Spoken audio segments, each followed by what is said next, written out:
Mike's Daily Podcast. Episode 1259. My name is Mike Matthews, broadcasting from Café Anyway, located somewhere in Podcastro Valley, Mont. Today, we're going to hear from John Deere, the engineer, Chely Shoehart, Floyd the Floorman, and the news segment called WOW SCHATZ WOW, because when I tell my mom something surprising, she calls me Schutz, so she goes, WOW SCHATZ WOW. Mike's Daily Podcast. So let's do that today as my little phone chirps. What a piece of crap. Mike's Daily Podcast. I mean, I should say I kind of like my phone, you see, because I've got Instagram on it.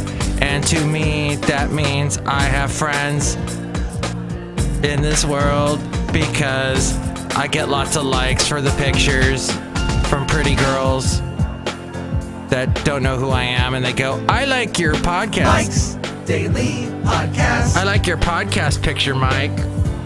Even though they don't know who the heck I am, they just want me to look at their Instagram Mike's page. Daily But Podcast. in the world of Facebook, Yeah! anything I post, I get nobody. Nobody likes anything I post. I don't have the... I'm not algorithm savvy. And people are algorithm savvy, but they have no reason. They don't know why they are. They just are. Some reason everything they post pops up in my feed. So then I have to switch from top stories to most recent so that I get those people out. The most popular. The beauty queens, the cheerleaders of the high school. Remember in high school how the cheerleaders were so popular? Actually, at my high school, they weren't. They were kind of low-key. There was really nobody who was the most popular. There was this guy named Mike Velthon, and he was popular because he was the nicest guy ever. I'm friends with him on Facebook still. The nicest guy, like 20 years after high school, he calls me up. I'm on a radio station doing nights on KHAY, the country station in Ventura, and he calls me up. It's like, hey, Mike, how's it going? Just calls me up to talk. Nicest guy ever. Cannot say enough nice things about Mike Velthon. But look who just walked in. Hello, Mike Matthews. It's Chely Shoehart, the gift shop. See you right there with that. Well, I just read something about Rob Schneider. I don't know why I just clicked on that. Clickbait! Rob Schneider, you know, is the father of Elle King that sings X's and O's. Mike Matthews, I didn't know that. It's true. But my point was, Chely, was the picture that I posted yesterday's podcast picture of me roller skating backwards, got the most likes I have ever gotten in my life. 12. 16. No, 17. And most of them, Chely, were from women that I have crushes on. Oh, wait, my cousin's in there. That's kind of creepy. No. The girl that does the Mike's Daily Podcast at the beginning of the podcast. That's my cousin. She liked it too. Thanks, Anne Katrine. Look who else just walked in. Hello, Mike. This is Floyd the Floorman. And this is John Deere, the engineer, Mike. So, quick! Somebody get John Deere, the engineer, something like a smoothie. Here you go, John Deere. What did you put in this, Mike? Don't worry, I didn't put arsenic. I just put, let's see what I had. Blueberries, banana. So I never throw out bananas. When they get brown, I just throw them in the fridge or freeze them. So I have that, and mango. And also pears. I had some pears sitting out that I got from Costco a week ago. And some of them got really mushy. So I said, I'll just throw them in the blender. Why not? The only thing is there's some ground up seeds in there, which technically are not bad for you. They pass through your system and actually help pull some of the bad fats out of your body as they do so. Don't eat a bunch of seeds, though. I don't think that's a good idea. I'm not a doctor. Consult a nutritionist about all this. Although I like to say nutritionalist. But yes, a lot of very beautiful women that I know commented or they liked the picture of me roller skating backwards. And Kai Alfred Hillig, who I've interviewed a couple of times, I listen to his latest album every morning when I wake up. It helps wake me up. My iPhone, my iPod starts to play and it wakes me up and I hear Kai Alfred Hillig. He said he didn't know that I roller skated and that he loves to roller skate with his wife. And I'm like, damn, why do you live up in Seattle? We should be roller skating together. We need to have a big roller skating party. So I'm not just a roller skater. I probably didn't go into this last show. I have roller skated all over the frickin' place. Venice Beach did that. Redondo Beach did that. Basically did all of Southern California. Used to roller skate my dog. My dog back then, Ollie Mop. I don't have a barking sound effect for Ollie Mop, sadly. That was before that technology existed and I wasn't recording things. But Ollie Mop, a sweet, sweet dog. She would pull me along and I would be like... And here's today's podcast picture. You know how a water skier's being pulled on by a boat? A very fast boat? Well, this old English sheepdog would pull me along. Because she would see something like a cat, and I'd be, oh God! And I couldn't stop her, so... I did learn, though, eventually to slow down, to skate over to a lawn. As I'm skating through a suburban neighborhood, I would just pull off to someone's lawn and then, kind of walk really fast to keep going so I wouldn't stop and go thump and fall down. And so I learned how to walk, skate. I learned all kinds of things on the skates. So now we're talking skates and not the inline skates. We're talking the old school roller skates from the disco era. Yeah, groovy. That's what I was roller skating. So people apparently like seeing me skating, and that's enough of that. The podcast picture is not of me skating, though. It's of Basil the Boxer, who I do have a sound effect for. And Basil and I, we don't roller skate together.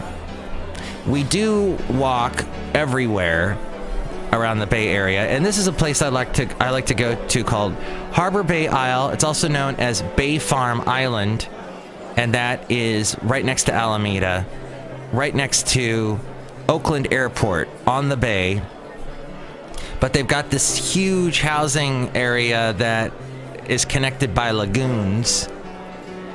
None of the lagoons go out to the open ocean, however, but they're all these lagoons and birds and waterfowl. And there's a dock and Basil, and I took a picture. See that now at mikesdailypodcast.com and other past podcast pictures. You can help out the show through the Amazon. Buy whatever it is you're going to buy on Amazon through mikesdailypodcast.com. You'll see the icon. They're slowly taking over the world. Mark Zuckerberg is like, aw, I wanted to do that. But no, it's the Jeff Bezos taking over the world. And then the what else is there? PayPal. You can also help out the show through the PayPal. You'll get a special greeting from all the Café Anyway characters. And the past podcast pictures, past interviews, all there at mikesdailypodcast.com. And you can call me now. Call me. Blondie. Call me anytime. 336 MM Daily is the number of Café Anyway. That's 336 MM, as in Mike Matthews, Daily. The other thing I wanted to mention was I am so very, very tired of weekend dog walkers. I could not believe yesterday this area of Podcastro Valley that I like to go to. It's called 10 Hills. And people bring their dogs there, take them off leash. It's a trail. It's not anywhere near the road, so they're safe. You can walk along. And I always see in the middle of the week, the dogs are never on leash. People have the dogs off leash. And I am not... I guess this should be a segment of the Word of Dog. The word of dog. I'm not a fan of people putting their dog on a leash in areas where they can be off leash because of the reason, like it's at a dog park, for example. If you walk into a dog park and have your dog on a leash, your dog's gonna get attacked. It's just how it is. And people go, oh, I don't like to go to dog parks because my dog gets attacked and then I have vet bills and stuff. Yeah, that's true. Here's what would help, though, in my undog psychotherapist, no degree for any of it, but just from experience, a lot of dog walking experience that I have. If a dog on a leash, first off, feels a very strong connection to you because you've got the leash, you've got the dog, you're pulling the leash, you're doing all kinds of, you're communicating to the dog through the leash, and the dog being held back or whatever feels this has to protect you mode. You know, just about every dog, when you ring the doorbell, the dog will run up to the door and start to bark or bark in some way, and that would be what a dog does. They know to protect. That's what it's in their DNA. So the leash situation does not tell the dog, hey, it's okay to go ahead and go out and smell this other dog and interact and socialize. It's telling the dog, no, you must stay here and defend me. And the dog is, I have this in my DNA. This is what I love to do. I'm going to defend my human. And that's what happened. That's the loop is closed. And thus we have aggression, and thus the dog will begin to bark, and everything gets out of control. And people that on these trails have their dog on a leash, oh, but Mike, maybe they keep them on a leash because they don't want the dog to wander off. And all right, I don't have an easy, quick explanation or suggestion to you on how to keep the dog with you if you don't want the dog to run away. In my dog class that I took, the dog teacher, the instructor said, the first thing you need to do is make sure that when you call the dog, he comes back to you, because anything bad could happen. The dog could run off into the street. So she had us do these exercises where using treats, and she often suggested, hey, because this is a morning class, don't feed your dog breakfast. Come to the class with a bunch of yummy treats, and the dog will pay attention to you. The dog will forget about any other superfluous action going on around him or her. And that's so true. That's exactly what happened. So I find that people that walk their dog on the weekends don't really know all this stuff yet. They're just sort of, well, I only walk my dog on the weekend, so I don't know what he's gonna do. And that's exactly what I ran into yesterday. Everywhere I went on this trail, everyone had their dog on a leash. And the owners were kind of like really loud saying, stay away, this dog can do anything, I don't know what it's gonna do. And I'm like, all right. And Basil doesn't care, we just walk past. So I guess to sum up, take a dog class with a bunch of other people. Don't get a personal trainer, that's stupid. Go with a class with a bunch of dogs. It'll get you socialized, it'll get the dog socialized, get you socialized to your dog being around other dogs and what to expect. It was just so helpful. I did it for 6 weeks years ago, and I think I've mentioned that my dog, Basil the Boxer, still enjoys when we walk past the place where it happened. He always pulls me over to the front door as if, are we going to class again? And this has been like 7-8 years now, and he still wants to go to class. He enjoyed it so much. Probably because I brought so many yummy treats, but just wanted to say that little word of dog part. And now the segment. Wow, Schatz, wow. Stop. Back to work. Well, this is very interesting. The search for the missing Malaysian airline flight MH370 has come to an end. with passengers' families finally being informed that the effort to find the plane has been suspended. Next of kin were told in an emailed statement that Australian authorities' underwater search of 120,000 square kilometers in the southern Indian Ocean had concluded without success. This according to The Guardian. The search has been going on for more than 2 years. The MH370 tripartite joint communique seen by The Guardian was co-signed by the transport ministers of Malaysia, China, and Australia, representing the 3 countries involved in the search. It was made public at 2 o'clock Malaysia time. And it disappeared on the 8th of March 2014, vanishing from radar shortly after takeoff from Kuala Lumpur en route to Beijing. The plane is believed to have crashed in the Indian Ocean, claiming the lives of all 239 crew and passengers aboard.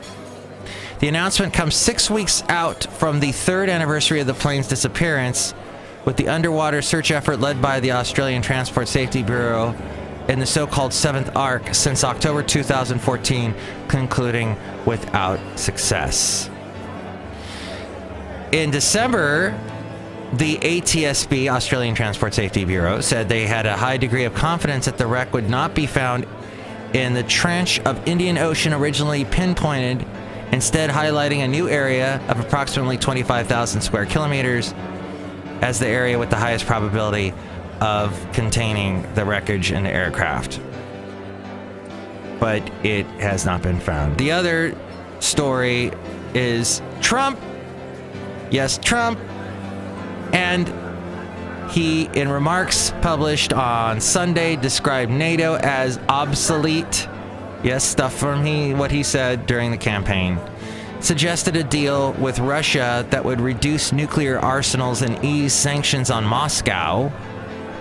He also hailed Britain's exit from the EU and backed a speedy trade deal with the UK, but condemned as catastrophic German Chancellor Angela Merkel's decision to open Germany's doors to a flood of refugees. He said, I said a long time ago that NATO had problems, and he told the Times of London and Germany's biggest selling daily called Bild, number one, it was obsolete because it was designed many, many years ago. Number two, the countries aren't paying what they're supposed to pay. I took such heat when I said NATO was obsolete. It's obsolete because it wasn't taking care of terror. I took a lot of heat for 2 days, and then they started saying Trump is right. He added, though NATO is very important to me. Interesting. His comments caused consternation among Eastern European NATO countries nervous about Moscow following Russia's annexation of Crimea and involvement in the conflict in Ukraine. Well, by the way, after Trump's victory, NATO Secretary General Jens Stoltenberg said the alliance had been a bedrock of transatlantic security for almost 70 years and was especially needed at a time of new challenges. In other remarks, Trump suggested cutting a deal with Russia in which nuclear arsenals would be reduced and sanctions against Moscow would be eased.